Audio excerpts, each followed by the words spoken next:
No doubt about that. We are here to, well, consider a couple of items tonight. First off, let's call the meeting to order. The minutes from December 3rd, our last meeting when we discussed Shane's application for a flagpole, have been distributed. I don't know if everyone's had the chance to read them. If, and Phil, you have your copy here. If, are there any corrections or objections, anything that people have of note to say about them?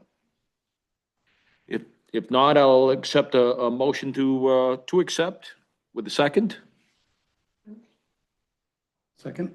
All those in favor of accepting the December 3rd, 2025 minutes, please say aye. Item number 4, we have a request for consideration.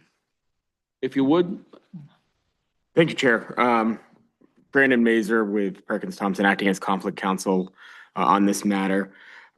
Just want to lay a little bit of the groundwork on what a reconsideration is and the procedure that you would be looking at this evening. So state statute allows a request for a reconsideration, which was made timely. But it's really the discretion of this board whether or not it wants to take up the reconsideration. In order to do so, somebody in the majority, which it was a 5-0, would need to make a motion. It would need to be seconded and voted on. That would then take this board back to where the motion was to accept the findings of fact and conclusions of law. State statute does allow you to take additional testimony if you do decide to reconsider it. But there is no requirement for there to be a motion made by any of you, and there's no requirement that there be a second. But we certainly can. So then if it takes it back, you could take more testimony, but you would have to suspend your rules and open that back up. There was nothing submitted ahead of time of this meeting for new information that would change anything in that conclusions of law and findings of fact and conclusions of law that you voted on last time. I'm happy to, without getting into the substance, and we shouldn't get into any of the substance unless you decide to reconsider. I'm happy to answer any procedural questions or get into the details of state statute. We're under a little bit of a tight timeline under state statute, so it had to be done within 45 days. So if you reconsider this evening, we really should get into the substance because it would have to be complete by let me look at my time, like the 17th, I believe, which is technically Saturday. So we'd have to do some work tonight. So with that, I'll turn it back to the chair to entertain any questions or entertain a motion for reconsideration if there is one. So no new material, nothing that would require our review to reconsider. There was nothing submitted or part of the packet this evening. You can see, if you do decide to reconsider, you can reopen it to public. You would, in essence, have to suspend the rules, go back to the sort of public hearing piece. The reconsideration just takes you back to where the motion was on the floor to accept the findings of fact and conclusions of law, if that makes sense, in terms of where you go back in time to. But state statute does allow you to take additional testimony or additional evidence. Nothing was submitted ahead of time. Would it be inappropriate to allot a small amount of time? You can't without going through the reconsideration. That being the case, does anyone want to make a motion to reconsider this case? That being the case, the request for a reconsideration is denied. I am going to switch out with my counterpart here, Ben McCall, who is the town attorney. I appreciate everyone and maybe see you next time. Thank you so much, everyone.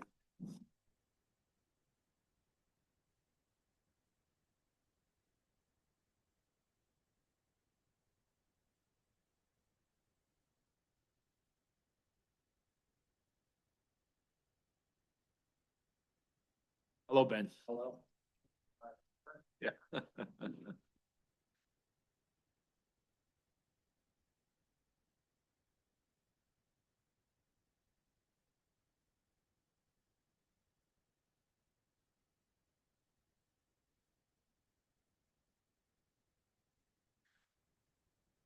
Summarization of appeal. Shane Brady is requesting an administrative appeal in response to the planning board's decision to deny his mobile home park application, citing a misinterpretation of the ordinance. Does the Board of Appeals have jurisdiction to hear this appeal? The proposed mobile home park would be here within the town of Pownell. It has gone on at great length before the planning board. Shane is a citizen of the town of Pownell. I believe that the town has jurisdiction to review We have this appeal. jurisdiction to, this board has jurisdiction to review appeals from action of the planning board. I put one qualifier on that, and for the introduction's sake, I'm Ben McCall. I'm a municipal attorney at Drummond Woodsum, and I'm the town attorney for Pownell. So interestingly, your ordinance only provides very limited jurisdiction for this board to hear appeals from the planning board. I do think, and I'll explain why, I do think that you have jurisdiction tonight. The reason for that is a little bit convoluted. In Pownell, a mobile home park is a special exception use in the rural B district, which is where the property in question is located. The planning board gets the first crack at special exception applications, but in your ordinance, it is specific that in the instance where a special exception application is denied by the planning board, that the Board of Appeals can hear appeals from that. We'll get into this a little bit more.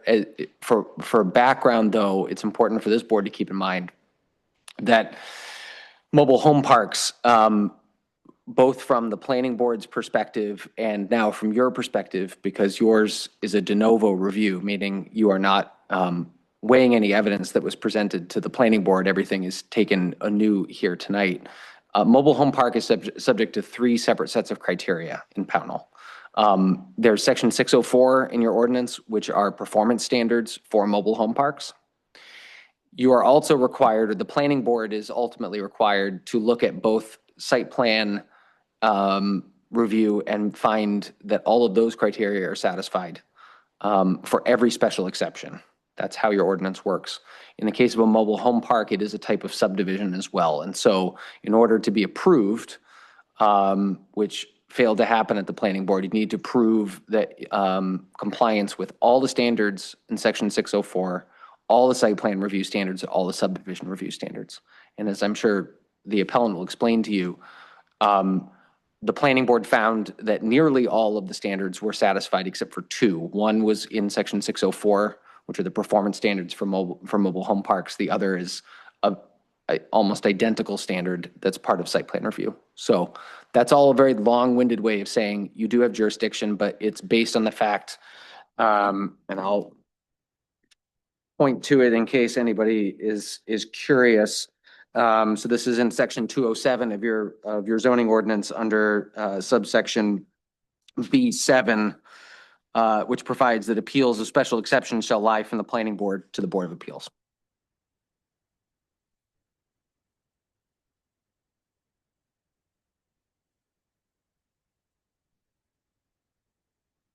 No.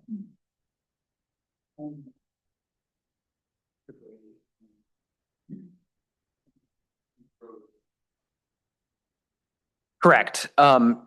It is, the decision of the planning board is sort of viewed as a whole, but what this board is looking at tonight are only the 2 standards that the planning board found were not satisfied. And they're outlined in the appeal. One is, again, in 604, the other one I believe is in 807F. And so this board is going to have to decide based on the evidence that's presented tonight. And you hold a public hearing as part of this proceeding. You hear from the appellant and any members of the public that wish to speak. But ultimately, it's Mr. Brady's burden to prove to you that the planning board incorrectly decided that both of those standards were not satisfied. Can I ask another question? Please. So for most of the Board of Appeals, we're just reviewing whether the planning board correctly, follow their procedures.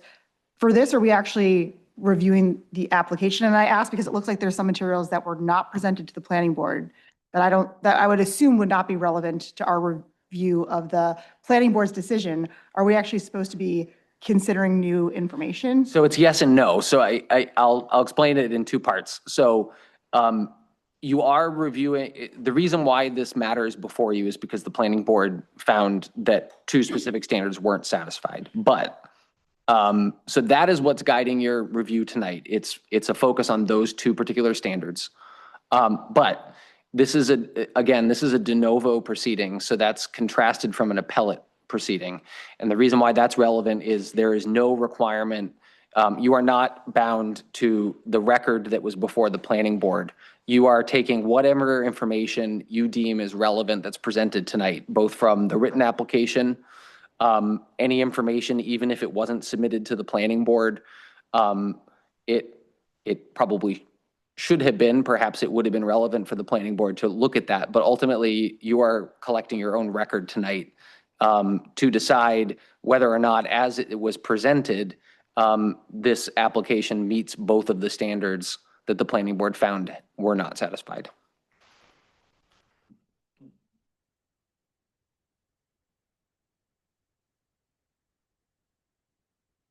Well, with that, we are at item number 8, parties to the action state case. So Shane?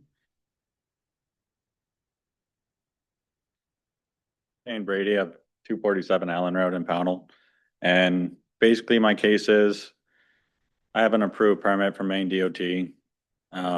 Since the planning board denied my application, code enforcement also issued me a driveway entrance permit and code enforcement of the town of Pownell. And then since then, I also had the engineers write up a traffic study to contradict the fire chief's letter, because this whole thing was stemmed from a letter that the fire chief wrote, which was incorrect. Why? Was it incorrect? He mentioned that the hill was super unsafe and slippery and multiple accidents. The sheriff's department, actually I got a copy of it. Do you guys have a copy of the fire chief's letter? So if you go to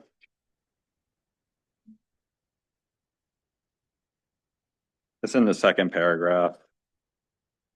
It says the Cumberland County Sheriff's Department on several occasions requested either fire department assistance with traffic control and or to shut the road down completely. And when I checked with the sheriff's department, they don't have anything on record within the last 3 years that I asked the fire department to shut down Elmwood Road. And furthermore, I think if Jesse was really that concerned about this project and this entrance and this hill, that he would be at this meeting tonight.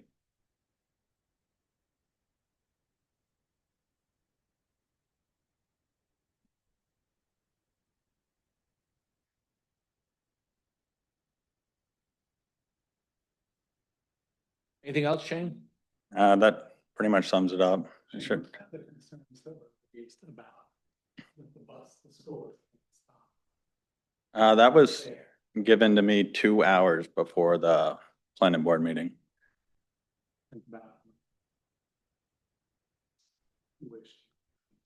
When I contacted Jeremy, he mentioned that until there's students that are living in this development, that issue is kind of obsolete. But hypothetically, if there is children that have to get picked up, there's a secondary location that is suitable, either at Pownell School or the Pownell Post Office. And he said his primary concerns was during snowstorms. So, drive the kids to the common school. And then that would be used as a bus stop instead of the entrance on the hill.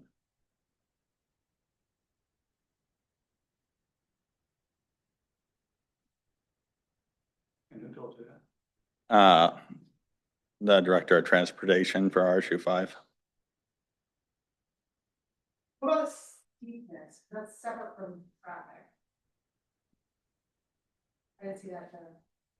Steepness for, what about it? I think. It is not. It's a horse. So I'm not sure how a town-owned road is my responsibility. From my understanding and a little bit of the planning board's understanding, the steepness was any road that I'm gonna build or inside the park. The concern, as I understand it, is that the steepness of that grade causes people to go faster. Maybe they should. So if you wanna concur with Ben, so the only thing that we can regulate or enforce is the speed limits, sight distance, stuff like that. We can't talk about hypotheticals. Well, If somebody breaks the law, is it my fault or is it the person that broke the law's fault? So if somebody's, be difficult to stop. Stopping distances can be one and stuff. People. which that's why we have sight distance and safety standards. Providing people follow them. Yeah, but if somebody is exceeding the posted speed limit and they're unable to stop in the proper amount of distance, that isn't my responsibility as the person that wasn't following the speed limit or the rules that they're supposed to follow. I have to contradict you, Shane. It's all of our responsibility to ensure that, especially in the case of school buses, that all the kids are safe. Right. But that's why we have safety standards. And where, I just walked this site, I'm familiar with. Yeah. the Road, where is the driveway entrance? Gonna It's already in currently. I don't know if you've been by lately. be? Notice. Okay, it's halfway up on the left. Yeah. Directly across from, Russell's driveway.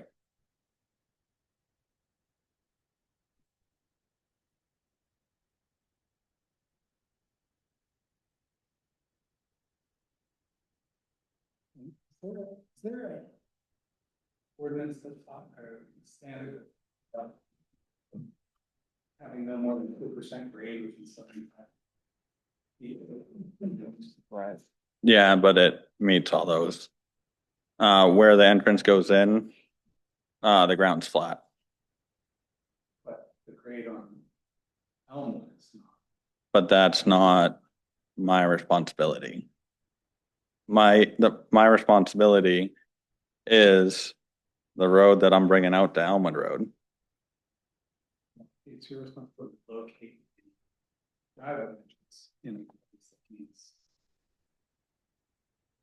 And does meet the requirements because I have 2 permits that are already approved. I don't know if you guys were. I don't know, Tim, do you wanna speak on that or? If they'd like, if you're. Okay. When you'd like me to speak. I have an approved permit from Maine DOT for an entrance there, and I have an approved permit from the town of Pownell for an entrance there. DOT's concerns are drainage and sight lines. Yep. And Pownell's concerns should be the same thing that's in that land use ordinance. And if code enforcement didn't deem it safe, why was I issued a permit? Does that at all help with issue for Mobile Park or what that was for? Did that play at all? There was some concern about something might have issued for some films, but the regulations are different for Mobile Park, and that was an issue. Consider what's allowed or what. Is that a question for me, Alex? Sure.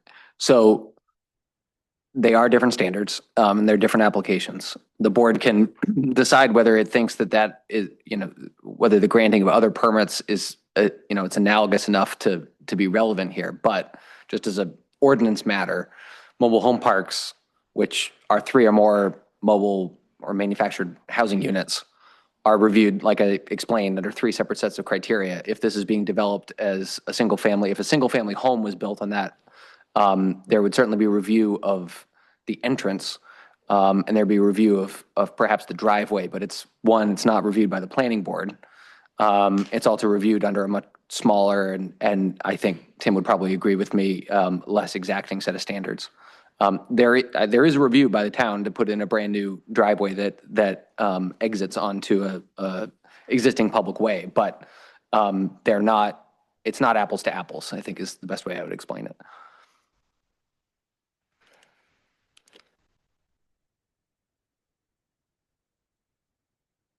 Anything else, Shane? Do you guys have any more questions? We may at some point, but do you have anyone here to offer any other testimony in support of? I'm not sure a single person in town has supported this project, truthfully. A lot of it is because they're mobile homes. So. If anybody else would like to speak though, they're more than welcome to.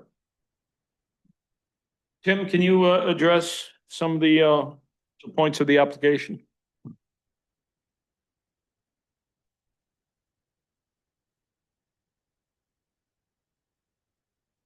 Tim Giddon, Code Enforcement Officer, down in Pownell, also 128 Upper Minot Road. So in the driveway ordinance, which is the ordinance that I have to use for approval, the language is not as strong as it is in the other three ordinances that the planning board has to use, but I can only use the driveway ordinance when given a permit for a driveway. So I also recognized that there was a difference between a road and a driveway. So what I approved was a driveway entrance. So I did, if it's permissible, I did print out some language from the ordinance. Please.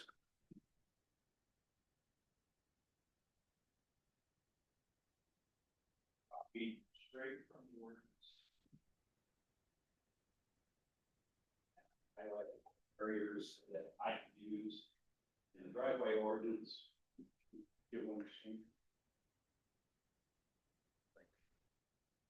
And I also highlighted the areas that the planning board could use in their investigation.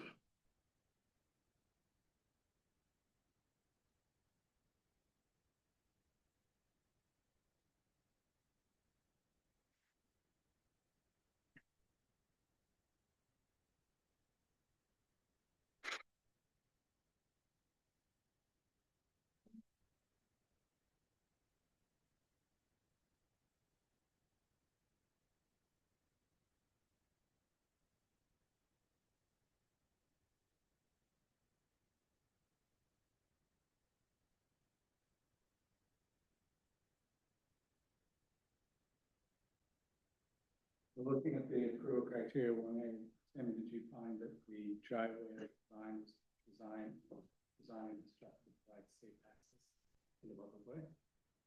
So as Shane has said, I can review the driveway.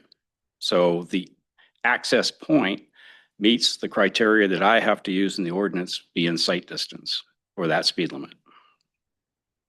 That's the only standard. Is it a driveway if it's for different units though, or is it? It's, gonna be a road? it's- I know you are a Yep. driveway. so if it was for a mobile home park, then it is a road. Three or more make a park, and the request was for four. This is a residency by state law now, you are allowed a dwelling and at least an accessory dwelling unit on that lot. So there was a permit given for the driveway for 2 dwellings.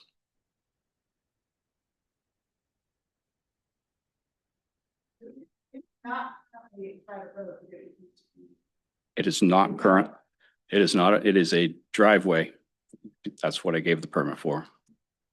I cannot issue a permit for a road. The planning board has to issue road permits. Was that, Do you ever call on him to interpret the 604? Or is that not something? Can you repeat that? The section 604 mobile home standards. Oh, sorry. Are you ever called on to interpret the section 604 performance standards for mobile home parks?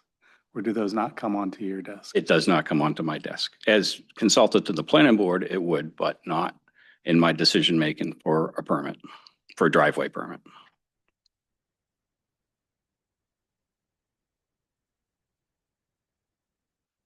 There's a performance standard in 604. This would be C to G, little Roman 2. That says maximum grade within 75 feet of intersection. It's talking about the intersection of any street within a mobile home park with the public way. And it says the maximum permissible grade within 75 feet of the intersection shall be 2%. I think Shane was saying that, in his view, that refers to the grade of just the mobile home park drive, not of the public way that's being intersected with. Do you have a view on what the right interpretation of that ordinance is? Could I read that?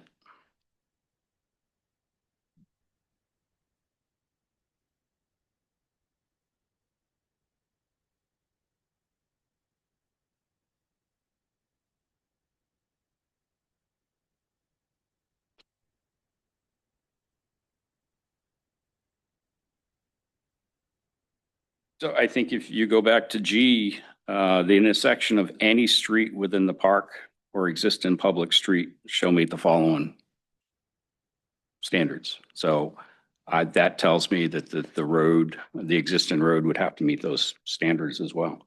The public way. That's the way I would read, interpret.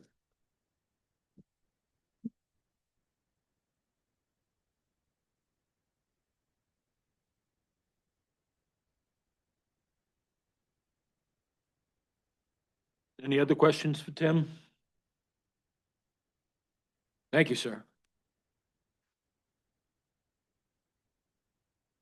Todd, is there anything you'd like to add? As chair of the planning board? Here's a private citizen.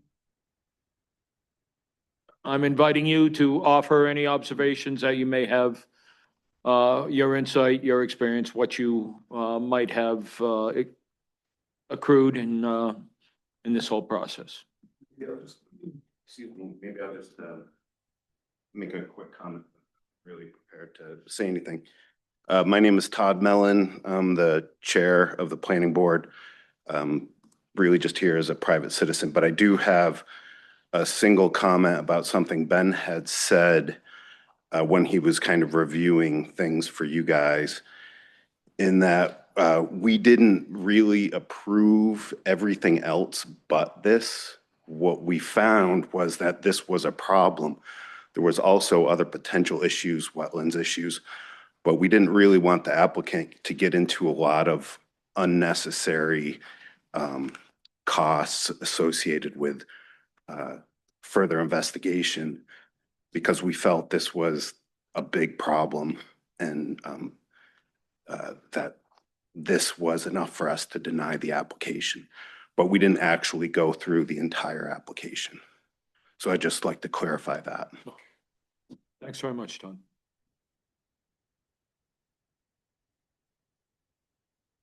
Does anyone else want to say anything about this matter?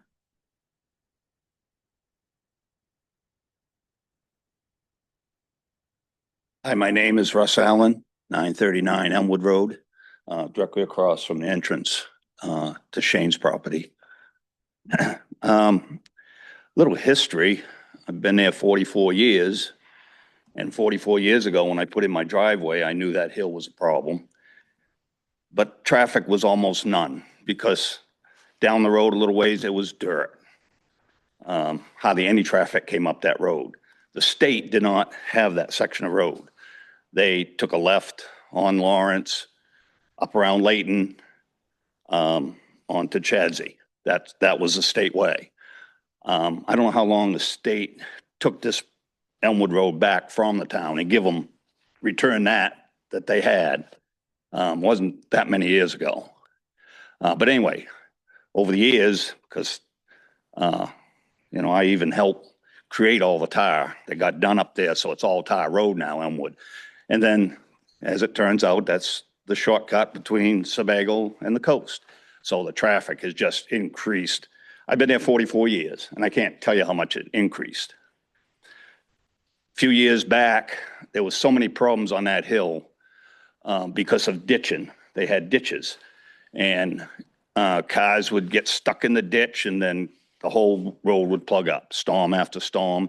And then sometimes just in the summer, you get a bad rainstorm, and it used to just wipe the road, you know, right out, just dig right into the road. Couldn't do nothing. They tried ditching. They put riprap in the ditches, but the leaves would fill it, and it would rip out the road, and it was a steady problem. Well, because living where I live, it's not easy. There's some maintenance there steadily. I put in a catch basin once to catch the water coming down the hill, so it wouldn't keep ripping out my gravel. And then we had another big rain, and the state had taken control of Elmwood at this time. Had a big rain, it come down, it completely filled my catch basin and all my pipe with sand and gravel again, and ripped the road out. So I called the state, and guy head of the state came out, and guy really intelligent. He must have had some time, because I talked to him and I said, there's only one way to cure this hill. You ain't gonna cure it, but it's gonna help it. And I talked him into curbing it the way you see it now. Because in wintertime, cars slide off, they get stuck in the ditch. This last storm, I think I see 5. I had vehicles parked in my yard. Shane had them in his yard. You know, town eventually comes and treats it, and they find a way to go up, or they get turned around in my yard, which 44 years ago, the road commissioner, Carl Knight, thought I was the greatest person in the world, because that is the problem area where cars cannot move any further. They've come halfway up the hill and that's it. They can get turned around in my yard and go back down the hill. I've even seen town trucks couldn't plow up over the hill, get spun around in the road and down over the hill. So anyway, right there is a bad section. But 44 years ago, when I built my place, there was no traffic, and I built it wide so I could fly in and fly out. A resident across the street ain't gonna make a huge difference. The road is very busy. I don't know what the traffic count is now, but it's very busy. But if it's to be a trailer park with many trailers and 2 vehicles per trailer probably, I think, you know, to me, you people, your biggest charge is to make sure of safety of the town, and not to put any burden onto the people in town, you know, such as accidents that might happen there and whatever. And I'm telling you right now, with many people trying to come and go, and, you know, I don't know how many people in trailer parks are gonna have nice big 4-wheel drives. Nice big 4-wheel drives go up and down the hill fine. But like I say, just this last storm, they're stuck all over the hill, because not everybody has the best of the best. So I just thought I'd give you some history of that hill to let you know what you're dealing with. Thank you. Thank you. Is there anyone else who'd like to add anything?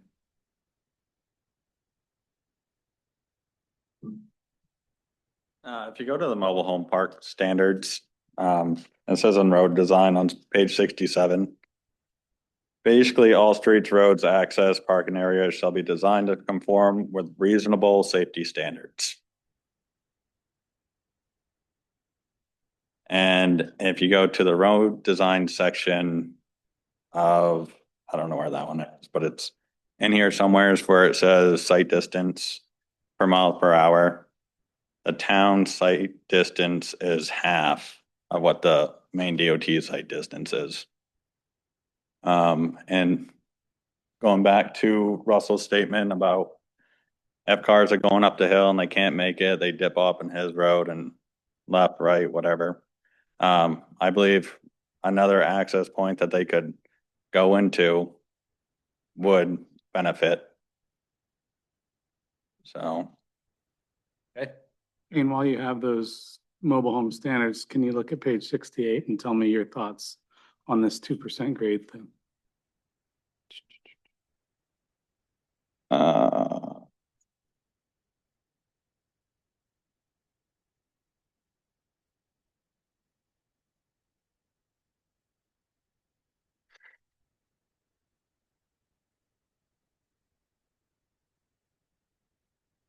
So the way I read it on G is any street within the park and the existing public street. So like I read it as if you got multiple roads within a development, all those have to have a 2% grade.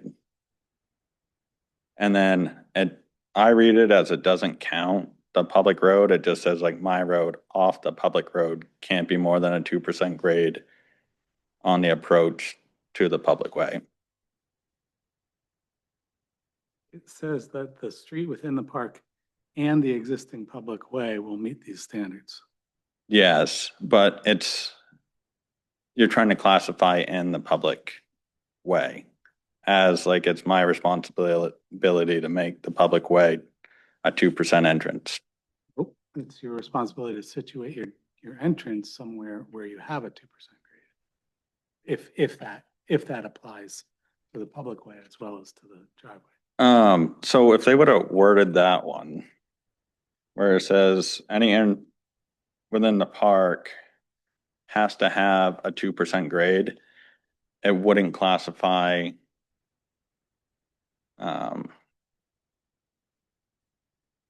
the public street too, because you could interpret it as just roads within the park.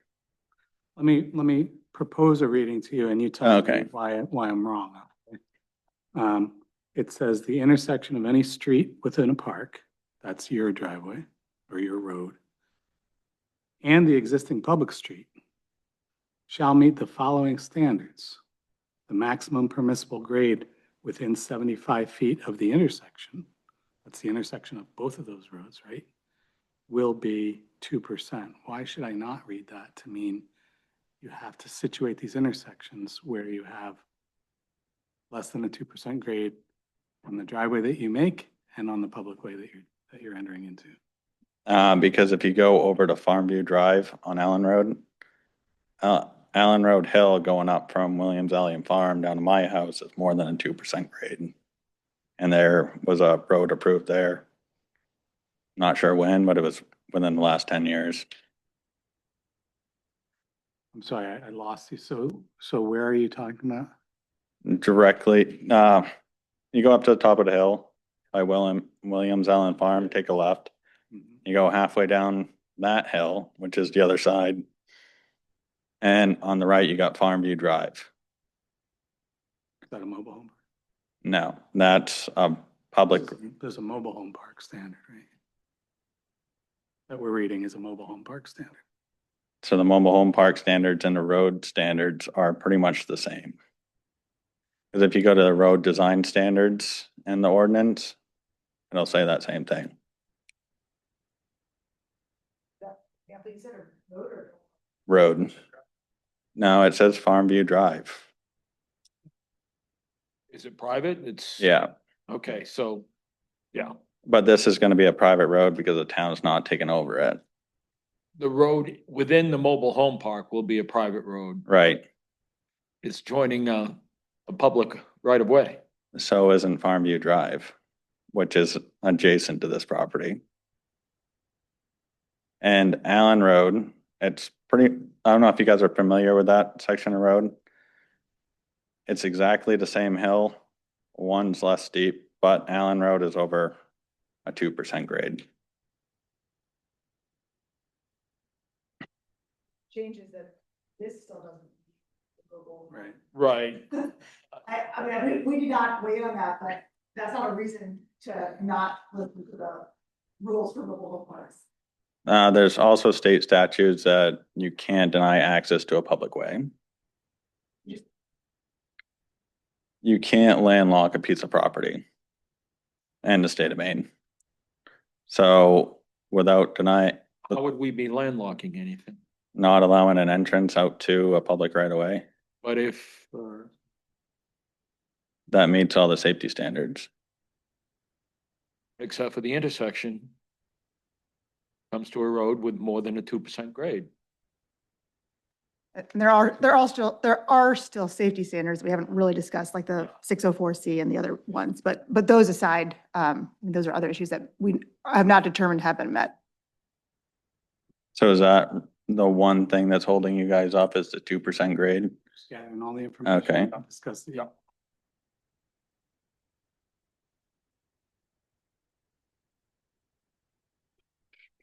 What else can you offer us, Shane? Is there anything else? Not at this time. Is there anything else anyone would like to say or offer? Do you have any legal advice about the reading of this 2% grade? I can give you my opinion on the caveat, of course, that it's just my opinion and you're not required to take it. So I think frankly, Cliff, I tend to agree with your interpretation of this.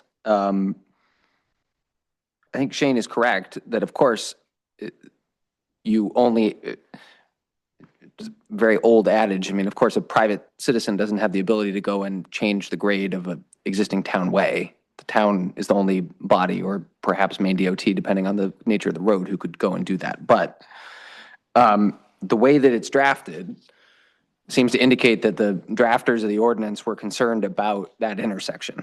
And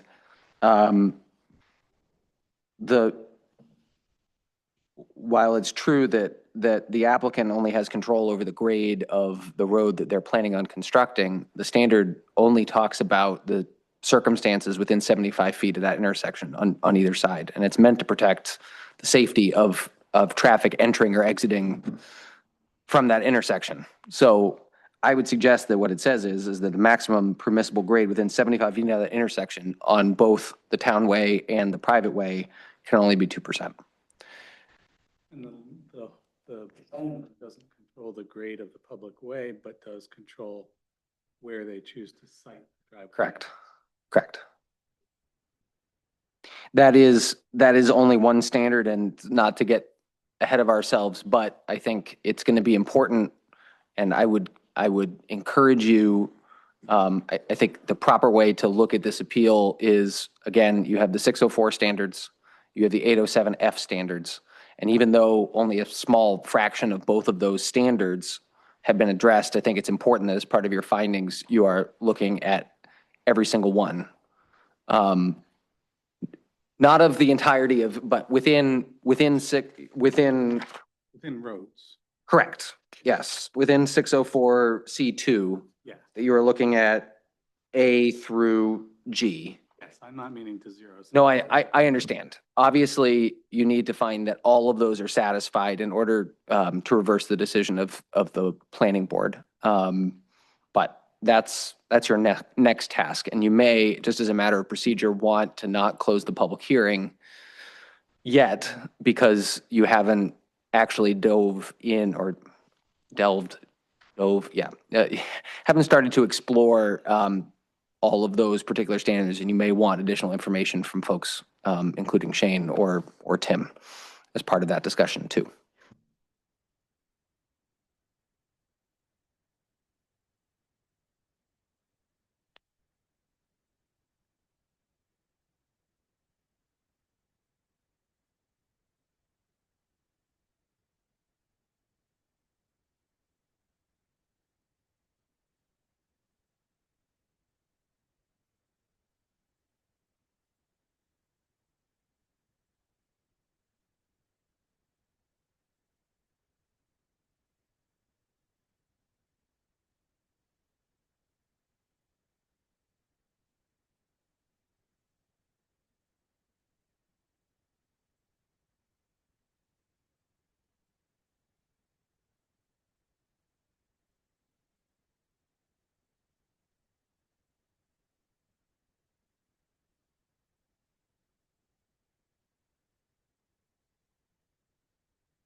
May I've got a question for the applicant. You stated earlier that you were under the impression that the fire chief was incorrect. I'm just reading his comments, and I'm wondering if you could cite which ones of these you believe to be incorrect? Given that that's what the planning board determined is helpful in denying the application. So basically it was that the Cumberland County Sheriff's Department asked them to shut down the road. Cause if you look, when I did a traffic analysis that you guys should have. None of that came back. There was one person that hit a deer and then a couple people rear-ended each other at the stop sign on Allen Road. Well, but the letter from Chief Peters refers to a lot of different concerns, I think one of which likely is addressed by your subsequent research, but he cites several different reasons, including the steepness of the hill, the traffic, the safety concerns, and then the burning ban. So a couple different things. And it's not just one item that he's citing in there. Basically, what I think that he was wrong about was that the Cumberland County Sheriffs have never asked him to shut down the road. And I think that was a big safety concern with the planning board.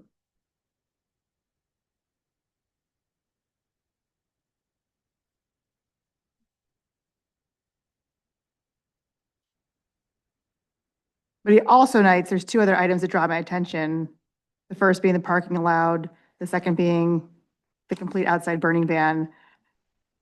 And then he's also noting the problematic with the ice and snow conditions. So I think the point about the Cumberland County Sheriff is like one sentence of Right. about 20. I just want to confirm that the rest of it isn't erroneous. So the ice and snow conditions, I don't know about you guys, but there's a fair amount of people that run around with bald tires, or they're driving in the middle of the storm when it's the worst, and Public Works has issues keeping up because they're short-staffed. I don't think if people had adequate vehicles, adequate tires, which that's one of those things that we can't take the hypotheticals of if somebody wants to drive on bald tires in the middle of a snowstorm. Is it my responsibility, the board's responsibility, the town's responsibility to make sure that they don't slide off the road? Well, it definitely is the towns to make things as safe as possible because we're not in control of that. So I just want to confirm that you're not Yeah. refuting his other comments that it is icy and snowy in these conditions and a steep hill that has curves is potentially dangerous. So Yeah. Elmwood Hill is straight the whole way. There's no curves on it. And also the town has a clause in their entrance ordinance that says no matter what happens, if a permit is issued, the town's not reliable for personal injury or XYZ. That's on page 51.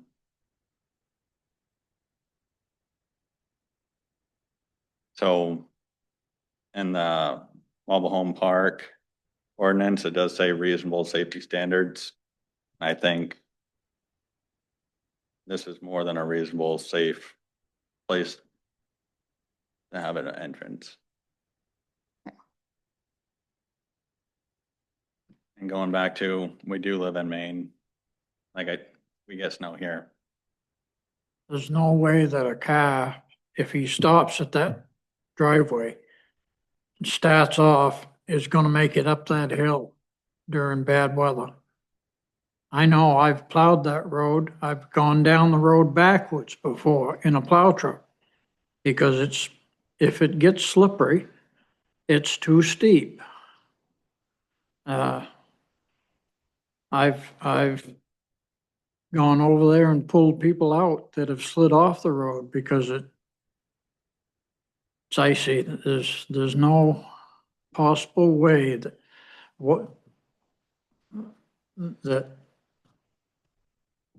a mobile home park should have that steep a grade leaving it.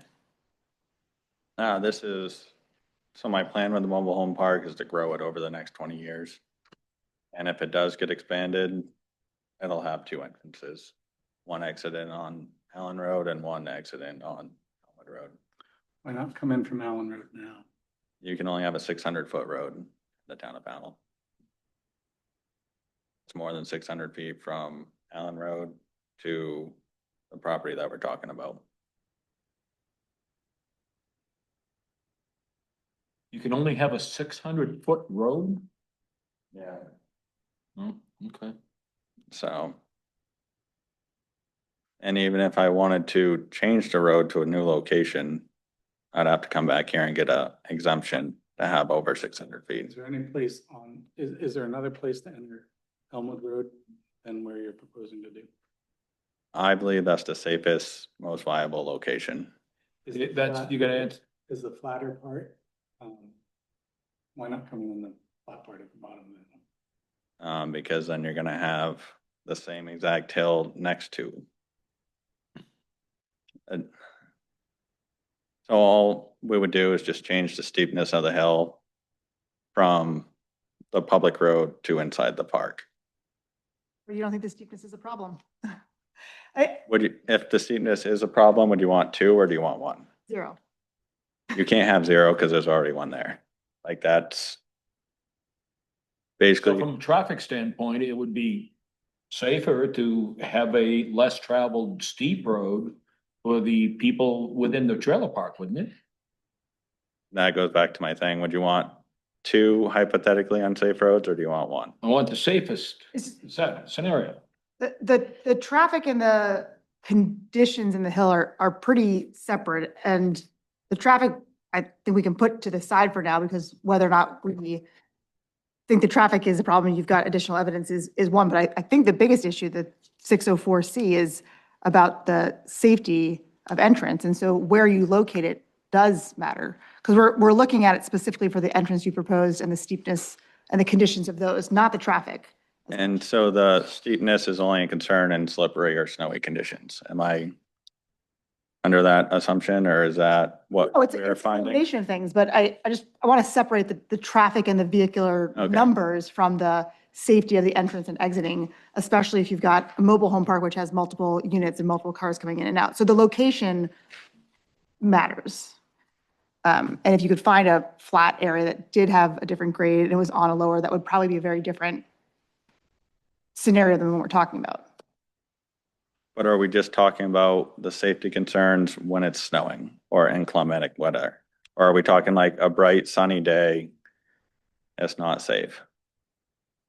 And I'm looking at the fire department's letter and what their concerns are, and it is a multitude, of which one is icy, snowy conditions, one is a steep hill, one is traffic turning in the new road left, may not stop, depending on road conditions. So it's several aspects that pertain to the 604C and the safety, which is the basis for why the planning board, I think, primarily denied it. So just getting back to the ordinance, it says reasonable safety standards. And if it meets or exceeds the town and the state safety standards, I believe that's reasonable. I don't know. When you say meets or Doesn't. exceeds the town and state, you mean because you got the MDOT driveway permit and because you got a permit from them to cut a driveway? Because if it was really this big safety concern, I think it should be a no right off the bat. Like Maine DOT should have never issued me a permit Sure. and they issued it for up to 14 units. And I'm not saying that Who's they? Maine DOT, the regional safety or engineer or something. And then there was a few concerns from the town, code enforcement, old planners. So they went straight up to the top, the guy in Augusta and the guy that oversees everybody at the Maine DOT regional engineer, whatever I can't remember his title. So we're talking like the guy in charge, overseeing everybody, still issued me the permit to have an entrance there. And if he is concerned about it or he had any questions whatsoever, I think he would have not issued the permit. Did he do a site inspection, Shane, before? 3 of them. They came to the, and, oh, Yeah. that's why you included, I'm sorry. Asking that. Real quickly, excuse me, Todd, is there something you wanted to? Ordinance is 600 feet, but you could request a waiver for along the road.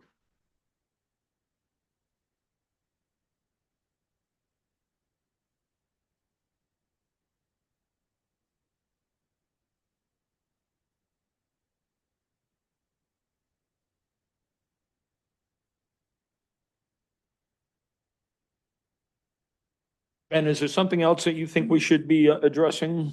Additional material that we should address?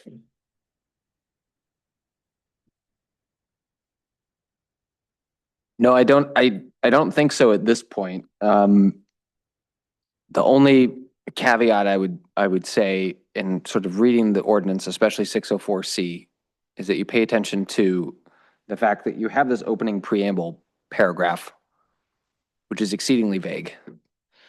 Now, the board, in theory, can give full effect to that language and say that reasonable safety standards are not met. If you're going to do that, you need to be able to explain and articulate that quite considerably. I might suggest, though, that you also have a laundry list of very specific numerical standards that go along with that, and they sort of feed into that. So I think, as I stated before, I think the goal for the board for the rest of the evening is to go through each of those standards that are in 604, each of them that are in 807F, and determine, based on what you've heard, and you can ask for additional information from the applicant or others if necessary, to find out whether those have been met. If you find that every single one of those standards have been met, then it would likely be appropriate for you to find that the planning board made the incorrect decision because they found the inverse. From a drafting perspective, though, I think it'd be much preferable from my perspective for you to be focusing less on reasonable safety standards as just an amorphous concept and more on, does the application as it was presented meet C2A through G? If you find that all of those have been met and you somehow find that it is still not a road that meets reasonable safety standards, then I'll pry a little bit more into how you're reaching that conclusion. I'll also just say, before we get too far ahead of ourselves, as you know, you have to put out a written decision within 7 days of having a vote. I would suggest that most likely, given how many issues we're dealing with here, probably not reasonable to expect that we'll have a final written decision done on the spot. So what I'd suggest going forward is you use the rest of the time to go through 604C2, to go through 807F. I'll take very good notes. And then at that point, you certainly can have a straw poll without having a formal vote to decide where you're landing on this. And then I can use the next few weeks to put together a reasonable decision that you can come back and consider as part of a final proceeding. So In order to- 604C2 In order to make this simpler and easier, is there any world or any thought or any way that you guys would approve this entrance? We don't know. We haven't decided that yet. No, we haven't That's why we're deliberated. here. 604C2, 807F, any others that we're supposed to be looking at? Ben, maybe follow-up question. I believe the planning board did that exercise and explicitly identified two that did not complete. Or should we just go straight to those? Those are the two. Well, so in reading, and this is only based on my own review of the conclusions of law that the planning board put out.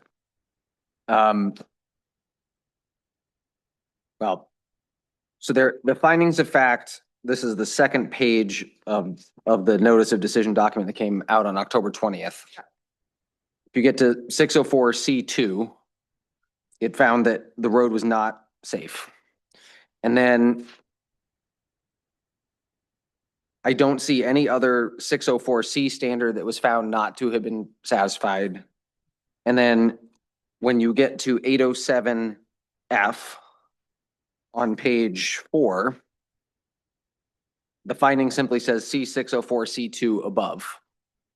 And then when you get to the conclusions of law, which is the second to last page for site plan review, because that's where 807F is found. If you look at number 5, they've simply found that the proposed site layout will not ensure that vehicular and pedestrian traffic conditions do not exceed reasonable limits for the neighborhood. That's 807F. So by my reading of this, and the planning board's point is well taken. And I understand at least that it zeroed in on safety and did not necessarily review everything else.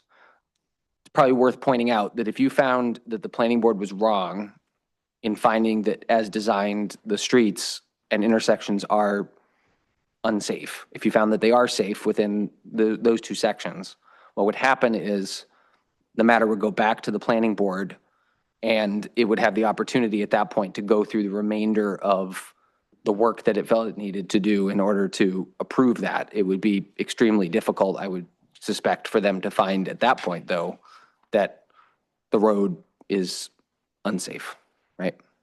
So, Alice, to your point, there are 2 sections Yeah. that were found not to have been in compliance, at least in the decision that that the planning board issued. And so those are the 2 sections the board needs to go through tonight and identify whether you either feel that the application satisfies every single subcategory there, or if you find, and I admit it's a rather long list, but as with any other application, the applicant needs to prove that they meet every single criteria. And so if you find that even one substandard isn't met on one or either or both of those, that would be enough necessarily to deny the appeal.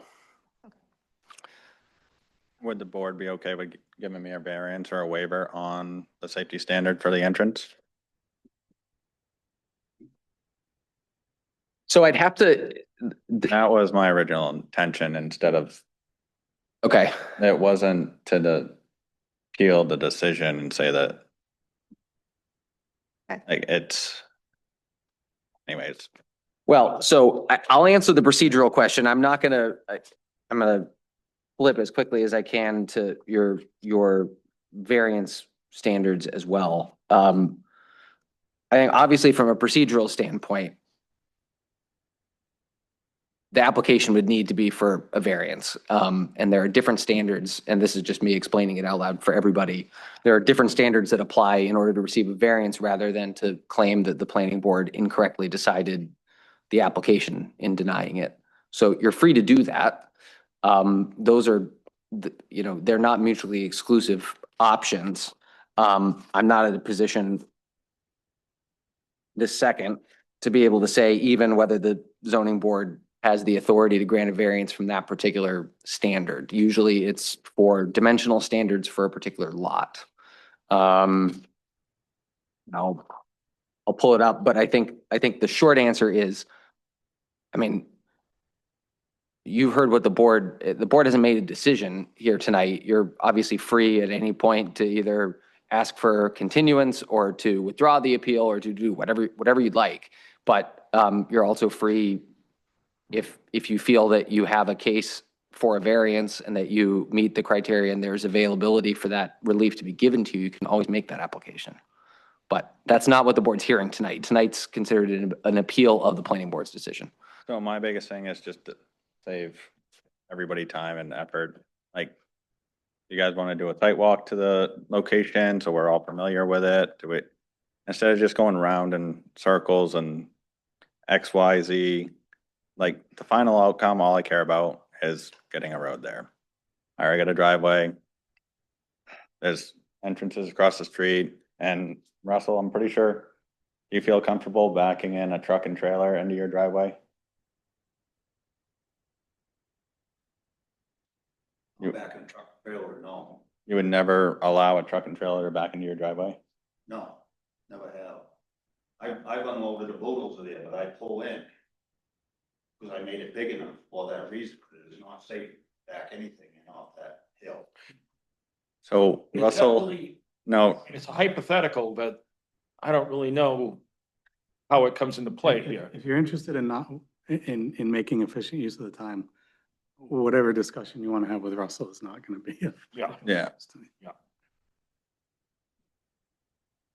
Ben, what am I missing? Because in the letter to Shane from the planning board, the only violation, the only concern cited is 604C two.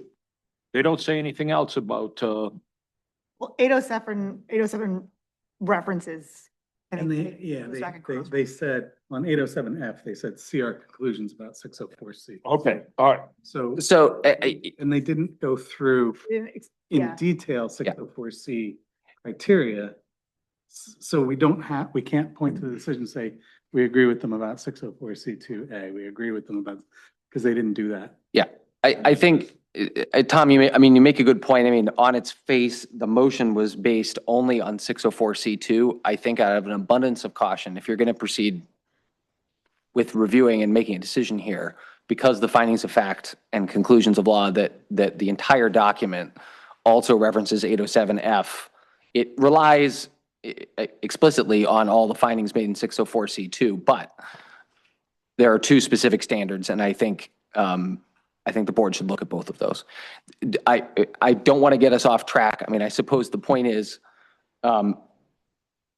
this board does have, under the terms of section 207, the ability to grant a variance from any provision of the ordinance, but one, that's not the application before you tonight.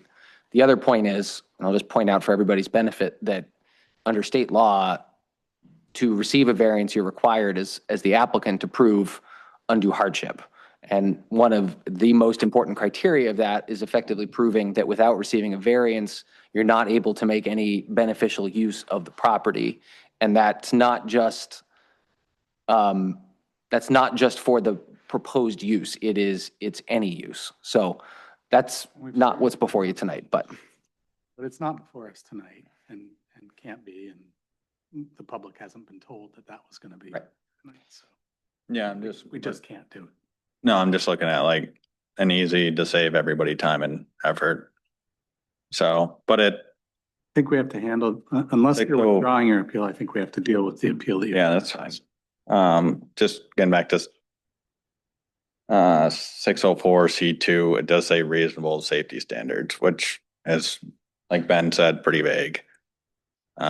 It does meet or exceed all the state and the town, except for yeah. So, I know what I would like to do is have some time to go through A through G and really, and see whether we think that those are met or not. yep, yeah, that's That being the case, I would like to close the hearing to any outside,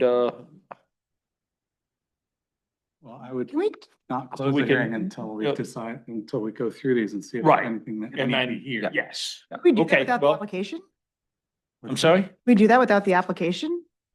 The applicant, you mean the applicant, the appeal here? I mean, whatever was proposed to the planning board, we don't have like the actual plans or any of that. Yeah, but my understanding is we're not bound by what was presented to or even ruled on by the planning board. The planning board focused on this 604C2. We are here to take a fresh crack at whether this is met or not. Right, but didn't they have like drawings and plans to look at? We can't assess the angle of intersection without knowing what the plans are, or any of these. The planning board did basically nothing. They didn't even look at the project. They deemed it complete, did a site walk and came back and denied it. I mean, some of those whole- questions, I think Shane's here, we could ask him. Okay. Yeah. All right. To answer your question, Alice, just on point, you have to make your decision based on the record that's presented to you. You're certainly able, because you are looking at this de novo, it's true that you're not bound to only consider what was before the planning board. If you feel, looking at these standards, that you want additional information, you can ask the applicant to submit it, it's the applicant's burden to do that. You could provide them more time to do that. You could, more time for plans, all of that. That's certainly a step you could take, or you can take the applicant's word for how it's designed. That's ultimately up to you. But I think you'll have a better sense of that as you move through the particular standards. So do we start with 6042? A? It's my suggestion, yes. You're not proposing that your street be dedicated as a public way, right? No. And it was designed by a professional engineer. I'm not proposing to have this town take over my street as a public way. It's still gonna be a private way. I'll be responsible for maintaining it and taking care of it.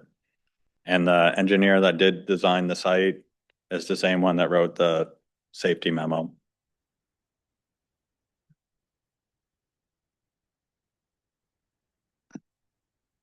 So 2A is really not applicable. All right. 2B. Minimum right of way, 23 feet. Minimum width of traveled way, 20 feet. What are your, yeah, Both of those are, actually, I got a copy of it.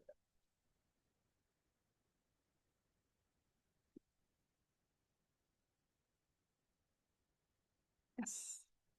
That's what I want to see. Thank you. That's perfect.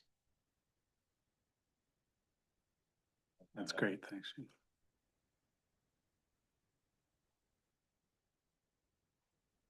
Thank you.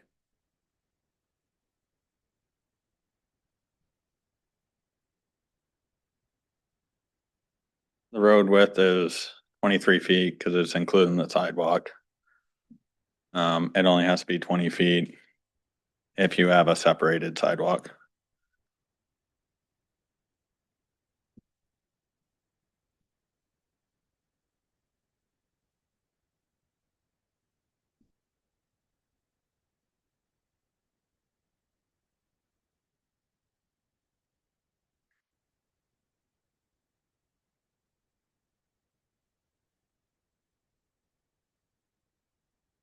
See, you don't need two connections right now because I saw your traffic report. It said something like weekday trips and 40 on Saturdays or something like that.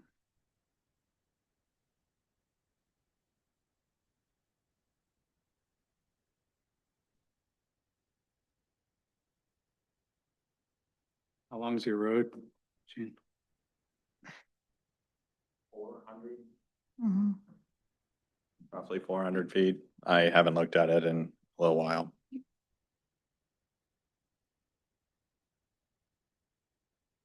Yeah, it's less than 600.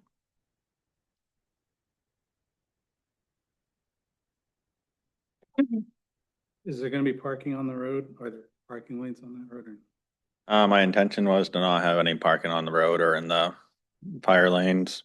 Each house has 2 parking spots. Yeah, I've seen that. According to your diagram, that no individual lot will have direct access to the existing public street. Right.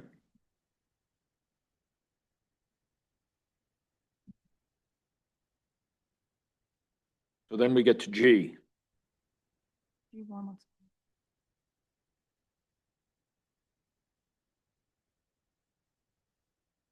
Angle of intersection looks pretty doggone close to 90. It's G2 that's. Yep.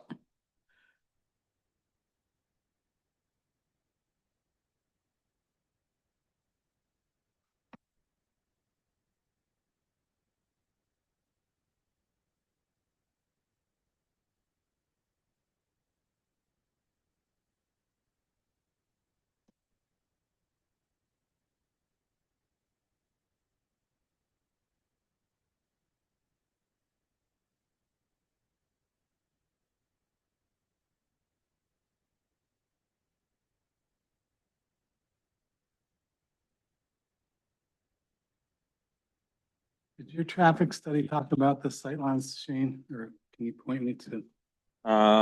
If it's not on the traffic study, it's on the permit. I think there's 460 something feet going up the hill and there's way more going down the hill, Speed limit there. 35.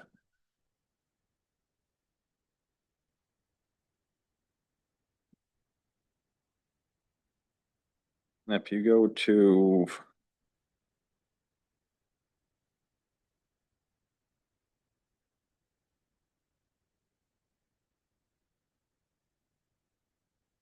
Who looked at the sightlines? uh, Maine or? Van Terrell. Yeah, Maine DOT.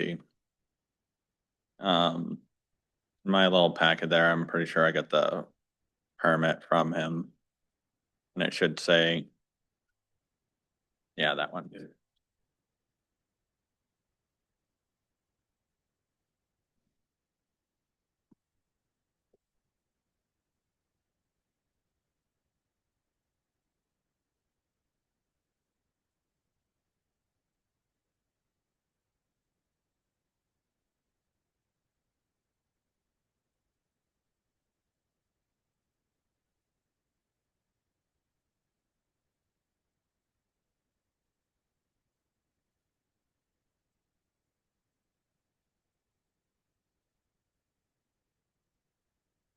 I don't see anything here talking about the sightlines. In the DOT permit. It should be under a conditional. The trees have to be cut like a minimum of 305 feet upwards or something. Just have a little, I have a single page. Do you mind if I look at that real quick? Yeah.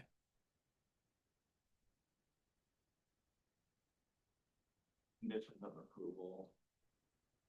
Curve,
So Shane, what is the evidence that there are sightlines of 10 feet for every mile per hour measured from the driver's seat of a vehicle that's 10 feet behind the curb or edge of the shoulder line, with the height of the eye 3.5 feet above the pavement and the height of the object 4.25 feet? that's what the main DOT permit came and checked. So where? So in order to issue their permits, they can't issue one unless they meet those guidelines. Cause you gotta measure, like, Where do I find that in the record? And sorry, they issued that specific to the mobile home park and not a different regulation? let me, Because weren't they approving a driveway? no. Okay. The town gave me a driveway entrance Okay, permit. okay. I just want to make sure the DOT, what they approved is for this ordinance for mobile home. Okay, so.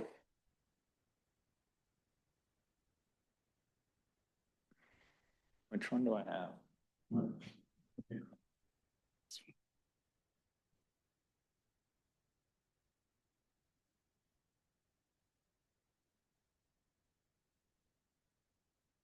is the full permit from Maine DOT on the and is issued for up to 14.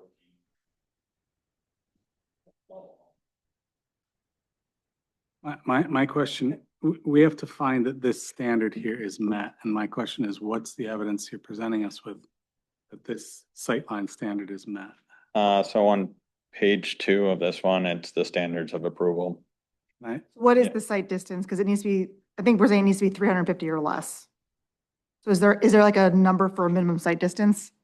That's what if you wanna, Well, here's my problem. This will make a very unclear record if somebody else has to review what we've done Yeah. here. hey Becky, What would you? do you guys care if I get my permit or the application from downstairs?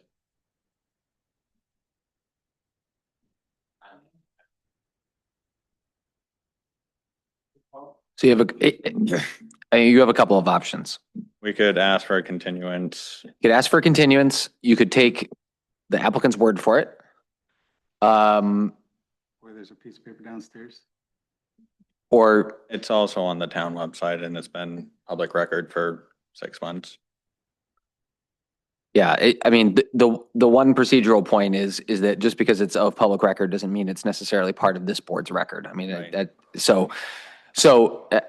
my suggestion is that the board continue to go through the criteria, see what other sticking points you may have, and then you're at a point of deciding what to do with the application. So we've found everything good except G2, which the grade. We're not certain about G3 because we don't have confirmation on the minimum site distance. I think G4 looks fine to me in terms of distance from other intersections. Presume. Any other- 5 looks good. I don't understand 5, but okay. That's the way that comes in. Right. Okay, then, okay. And I saw something that said it was 50 feet, is that right? 50 feet for an intersection of less than 90. No, I mean, his is 50 feet, Right. is that right? Oh, yeah, 50 feet buffer.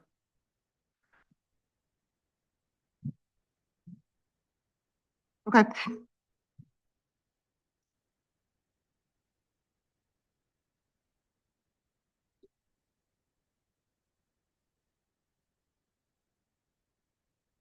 So far we found that all comply except for one and possibly another.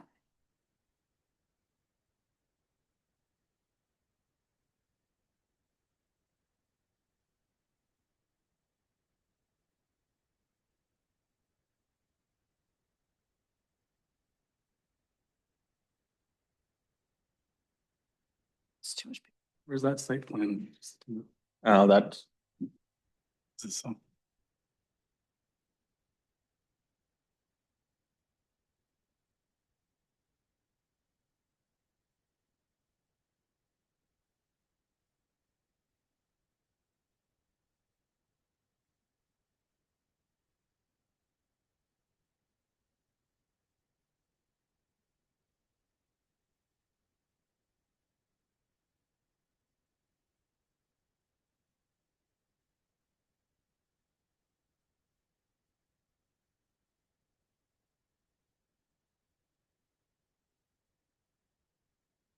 So when we're talking about these 40-foot curb radii at a 90-degree intersection, we're talking about this radius here. it's the aprons on the side so that the cars can approach it. And so that they don't have to make a complete stop to make a 90-degree corner. I think they're talking of the entrance Right. profile. I'm asking, how do I determine that 40-foot radius?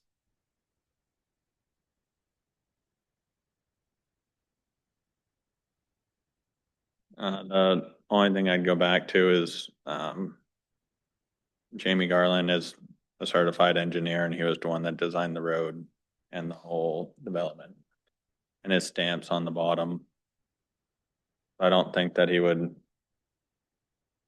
risk his livelihood and his job to put something on there that wasn't accurate.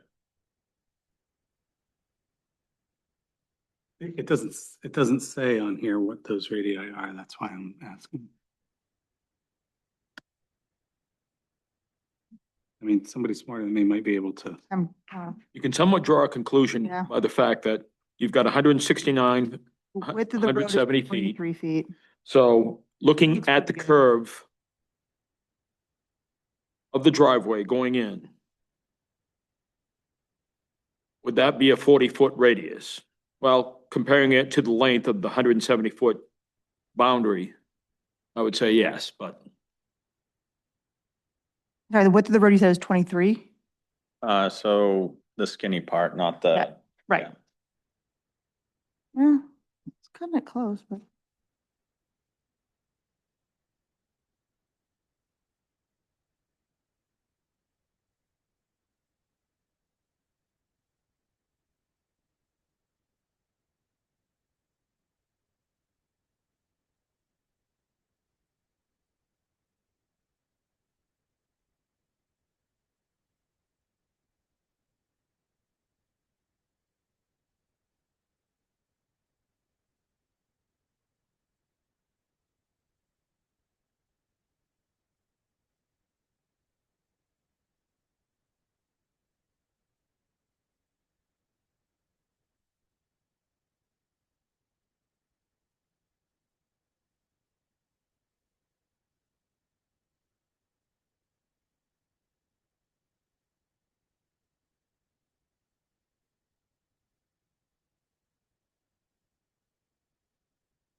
yeah, yeah.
As I read 807F, I'm not having myself any concerns that would be separate from the concerns I have under 604C2. It's just a lot more subjective. Yeah, I mean, it says special consideration shall be given to under what standard? I, Adequacy of adjacent streets, traffic flow, the issues that have been raised Yeah. about location on this hill. it does sound like 2E is providing more stringent line of sight than 604. It's slightly more yes. I mean, there's no for 35, but it's somewhere between 60 and 275, whereas in 604, we only needed 135.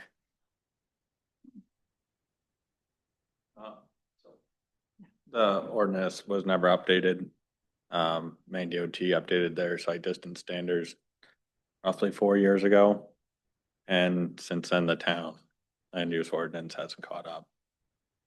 So the main, I understand, but it still stands, Shane, if we might be more stringent than what the main DOT requires. no, the town's less. It's like a Oh. third of what Maine DOT requires. Maine DOT requires 305 feet of site distance for 35 miles an hour. And you've got in that yours meets 305? Yeah. Oh, so we're covered on both those. fronts. Okay. Regardless of which one, 305 is more stringent than either of these two. Yeah, it's just, the land use ordinance hasn't been updated since Maine DOT updated theirs. Okay, so it meets F2E. It would still be helpful for me, at least. I would suggest, and just looking at it, I read F1 as being a purpose statement effectively. And then requiring, in light of those goals, that F2A through E be met.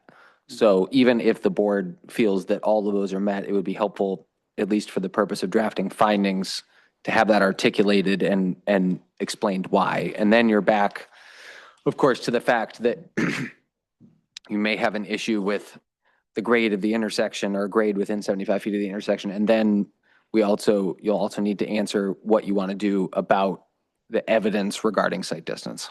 But sounds like you've all gone through them on your own, but it'd be helpful just to articulate on the record sort of your reasoning with 807F to A through E. Let's do that now. So F2A, no access drive or driveway located in residential zone. Access to uses other than those that are allowed in the zone. Oh, That's a problem. All entrance and exit driveways should be located inside a profile. Well, so that's the one that we believe quite a concern with. For Yep. maximum Safety safety. to traffic. Yeah, so it's F2B that we do have some concerns with. F2C, So it was designed properly yeah, and we have a traffic study. yeah. That's fine. I don't know how we'd assess D, but I don't know if I've got any evidence to support or the provision shall be made for convenient and safe emergency vehicle access to all buildings and structures at all times. Change you. That was Jesse's concern about parking on the side of the street. So if you park on the side inside the multiple mark, it could crowd the street, so you couldn't get a fire truck. Was Jesse not also expressing concern that emergency vehicles Right. in snowy conditions might have trouble accessing them? So I talked to Jesse after that. And he assured me that there's adequate training for the fire department. And also that they have chains and whatnot to go on fire trucks in case of snowstorms. I mean, that's not really, I mean, what I have in the record is his Right. letter. Um, Seems to be expressing concern that it might be difficult for emergency vehicles. And I'd also just like to point out, like, if Jesse was, I don't want to say actually concerned, but I feel like everything stemmed back to Jesse's letter that he wrote to the planning board. And he's aware of this meeting tonight. He didn't do any follow-up letters. It took him, we submitted these in, I think it was May or June, for a comment from code enforcement, fire chief, and road commissioner. And it took Jesse close to 3 months to respond. And since then, nothing else has been said or done and just still going to the, Would I conclude anything other than he stands by what he wrote? if he was really that concerned about it, why wouldn't he be here tonight? You might. He already He stated, gave us his letter. yeah, he stated his findings, observations in a letter. That's what we have to go upon. Um,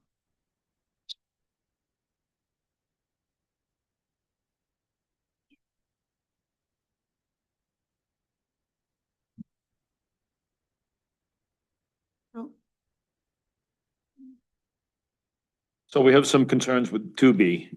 Yeah, you already stated that, B and 2D, 2D. Yeah. and we're fine with 2E.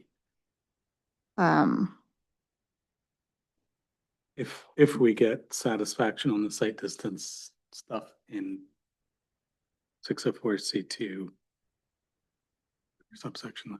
Or 802FE. Right, but you'd have to meet both of those standards, and the stricter one, I think, is in 604C. I think 802F is stricter. No, because the one in 604C is 10 feet per mile per hour. It's 350. Oh, okay. Yes.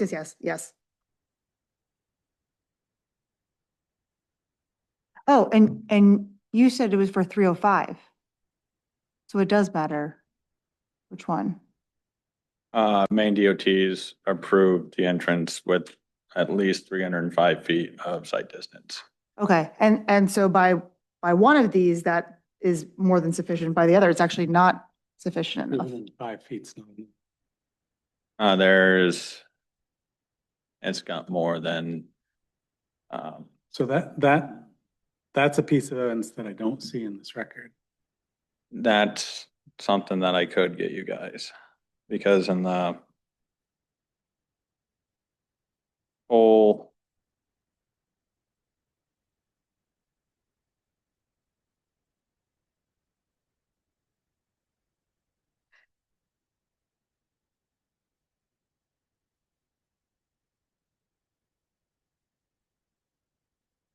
it's 836 feet down from the entrance on Allen Road, so I'd have to.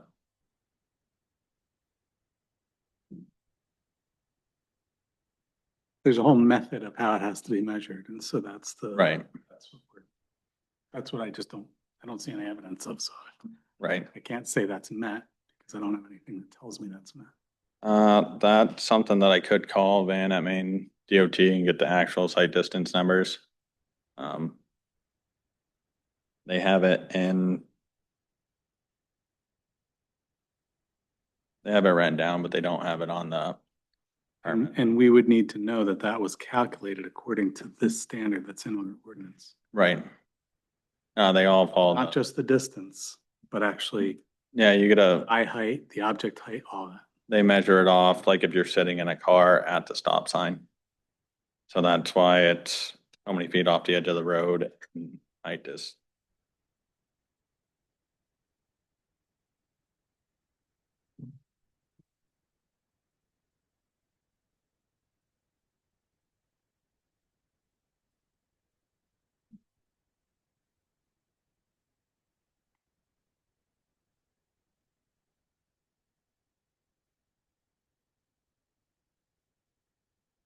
I- I'm not sure if we need it because we've already decided that F2B, we don't believe meets, but we haven't taken into consideration the letter from Daniel Libby, the road commissioner, which explicitly says he's worried about the safety of the school buses and other vehicles attempting to stop or restart on the hill.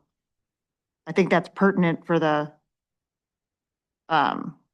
vehicular access. and safety, particularly for F2B. That was solved by the alternative pickup spot. And that's also, Well, but he said school buses and other vehicles attempting to stop or restart. So I think it's safe to assume that school buses is one example of the type, but there would be presumably other vehicles. I mean, if there's 4 units, we can't just assume that no other vehicles would go and start and stop. So I would include that as a potential concern for F2B and a reason that there's safety concerns.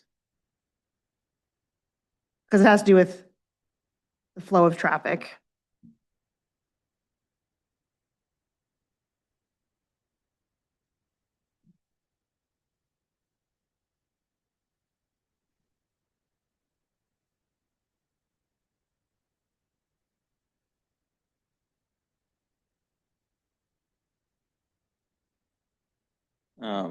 still going back to the slippery conditions seem to be the biggest issue here. We, on average, I think we had like 13 plowable snowstorms. We're talking about roughly 2 weeks of time in a year span. Which it's a minimal risk, but there's minimal risk in everything.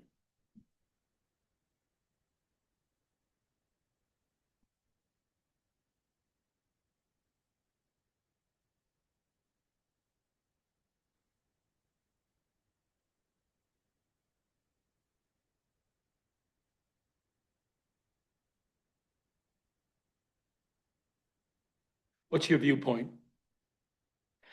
Well, you've gone through all the standards.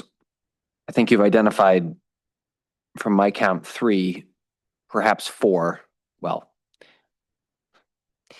604C2G regarding the grade at the intersection or within 75 feet.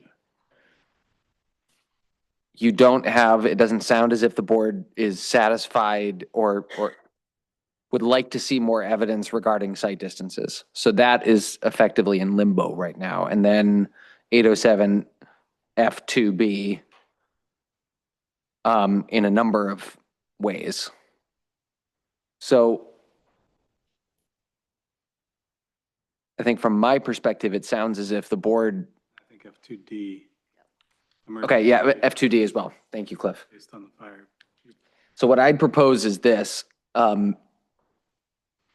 think I have enough at this point to put together a draft decision for the board to consider.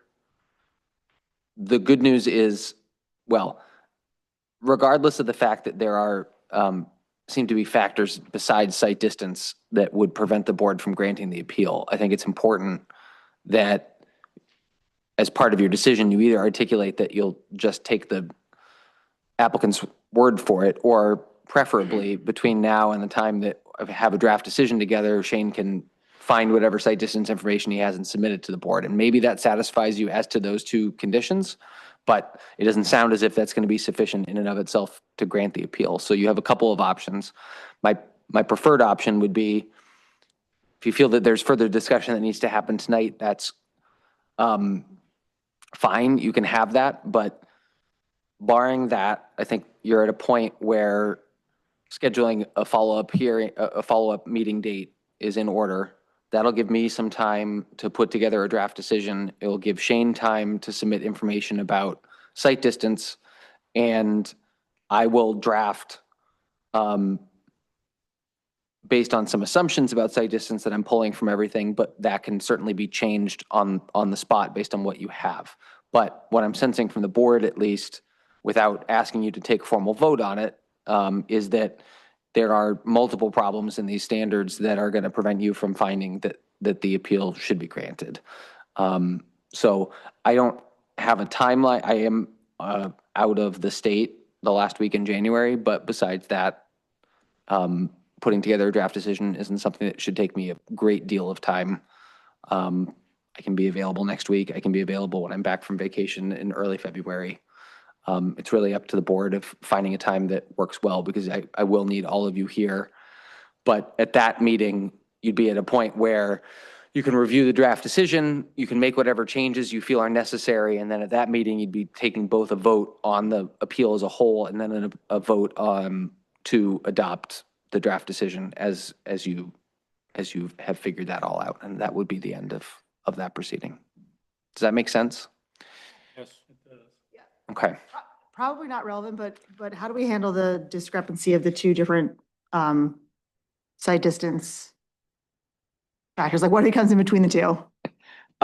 Personally, I'd go with Maine DOT standards because they're the one that own the road. They issued the permit. And the town standards are technically per town-owned road. We have one standard that's stricter than the other in here, so I think Yep. that meet the strictest standard. You do have a rule of interpretation in your ordinance, and there's case law that supports this as well, that you do default to the stricter of the two standards. Although it sounds as if I'm understanding what Shane is saying correctly, is that the stricter of these two is also what MDOT is currently enforcing anyway. And so, as a technical matter, because of the way that it's put out right now, and because you have these two separate standards, Shane's going to need to meet both of them. But by obvious, if you meet the stricter of the two, you're going to meet both, right? So I think that problem effectively solves itself. But as a practical matter, he's going to have to meet the stricter of the two because that's what 604 seems to require. Interesting, though, that the allowable speed under 807F has 25, but skips 30 and 35 altogether. Not really sure why, but Yeah, there's quite a few errors in it. an old ordinance has been put together over time, so it's not surprising that there are some inconsistencies in there. But in terms, I guess in terms of next steps, if the board feels like it's gone, and I think you have to this point gone through all of the standards that are relevant here, I think it's time to find a next date and then work from there. Does everyone If the board's agree with worried that? about, okay, so Just a second, Shane. Shall we adjourn and a continuance or whatever the proper approach is for another evening or? Yeah, it would be good to Sooner the better. pick a date and get it. Yeah. soon. Yep, it would. We have to give notice of the new. Yes, we need. Becky Taylor, Chase Town Administrator. We have to get the agenda posted a minimum of 4 days per our bylaws for public hearings. So, and then I need to notice it in the paper again too. Do I need to notice it? No, I don't think you do. So you haven't closed the public hearing, but you don't need to notice it as a new public hearing. So this is effectively just a continuation of that meeting. So I'd say you're posting the notice in town hall the same way you otherwise would, but there wouldn't be a requirement to renotice this in the paper. We just have to work in and out of a pretty heavy schedule in this room with recorded meetings for the rest of this month. So I'm not sure if the first week of February might work better for people. I know I have no availability next week to be here and make sure you're all set. The following week, Monday and Wednesday, is select board and I'm also gone that week. committee, and you're away. Yeah. I would prefer to not have a third night of meetings that week. So that would put it into, I think, the first week of February, if I'm thinking calendar wise, which is fairly open, without me looking at the town calendar. I know there's no select board. There's no planning board. I do not think there's cap committee the first week, and any other boards and committees use another room. So we might be clear that week. February 2nd, 3rd, and 4th. Yes. Monday, Tuesday, Wednesday. Tuesday when? You're away? But back Thursday, Friday. Shane's got something. No. Yes, Shane. So under my assumption of what's happening, you guys are worried about meeting the 7-day deadline for getting out the findings of fact, or? No. So the board, Find it. so the 7-day deadline doesn't start to run until the board's actually voted. So at this point, I'm not going to be asking the board to vote tonight because it will take some time to put together findings. So the anticipation is that there would be a final vote and then adoption of findings supporting that vote at whatever date in February the board chooses. Yeah, but in order to save everybody's time, because we know that this board is gonna side with the planning board. You want me to just pull my application? Because otherwise you're gonna come back here and town's gonna pay you, all you guys have to come here. That's entirely up to you. I mean, you have the right to withdraw your appeal at any point. If you, in my opinion, if you withdraw your appeal, that means that the planning board's decision is final. Right. It also means that you wouldn't be able to appeal further to Superior Court. That's your decision. I can't, the board can't make that for you. I certainly can't make that for you. But as it stands, the board still has to vote, so there isn't a final decision. Can I entertain a question to you guys, if you guys are okay with that? Yep. How would you guys feel about a variance on this subject? Not tonight. Yeah, we can't do it tonight, and I wouldn't want to prejudge it because we haven't heard from anybody. Right. Is that something that the board is open to interpretation, or is that, or? You can consult the standards. They're very, very, very strict. Without giving you legal advice, which I can't, I'd say it's a separate application. It doesn't affect, Yeah. you can choose to do what you wish with this particular appeal, but it's a separate application and there's a separate section in section 207 of the ordinance that outlines the standards the board needs to be satisfied with in order to grant a variance. And the standard of undue hardship. So you should look at that before you make a decision. Okay. Yeah, we might as well just schedule it for February then. Okay. So.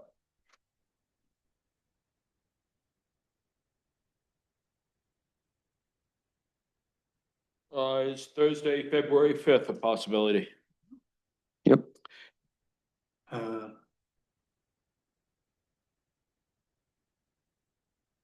think I'm leaving town Okay. Thursday. All right, so Just let me make sure, let me just check what time I get back on Wednesday in case. I could be back.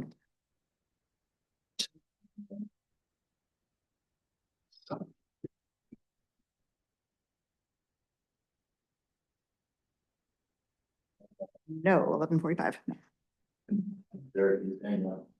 well, the following week then, which is the week of Sunday, February 8th, Mhm. Monday is the 9th, Becky, Monday is a select board meeting. okay? I have meetings on the 9th and the 10th at other ZBAs, so we can make it a 3-meeting week, I suppose, Well, but. the 11th, Wednesday night, the 11th. That is open on the town calendar. I would have to check my calendar. I feel like I have an offsite meeting on the 11th. Yeah, Okay, I think that just got scheduled with GP cog, so. recommending that we not do that then? It's up to you. I mean, I'm only here in case you need me to, well, that night, if you're gonna be rendering a decision, we're gonna need to get things printed. So that would make it easier if I'm around and if there's any technical difficulties. Yeah. Sorry How to, about the 12th? I can't say with 100%, but the town calendar is open. And I don't think that I have anything on that night. For some reason, the 11th is sticking out about a GP cog meeting, but I don't think I have anything without looking at my calendar downstairs.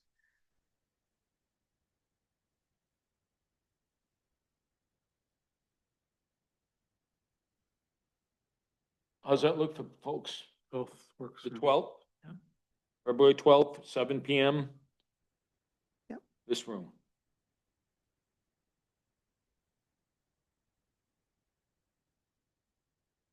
So I'll just plan to link the same agenda link into the February 12th meeting, since we're not adding any other documents or anything. It's just a continuance of this public hearing. So I won't need to resend that out, and we'll make sure we get that on the town calendar in the next couple of days.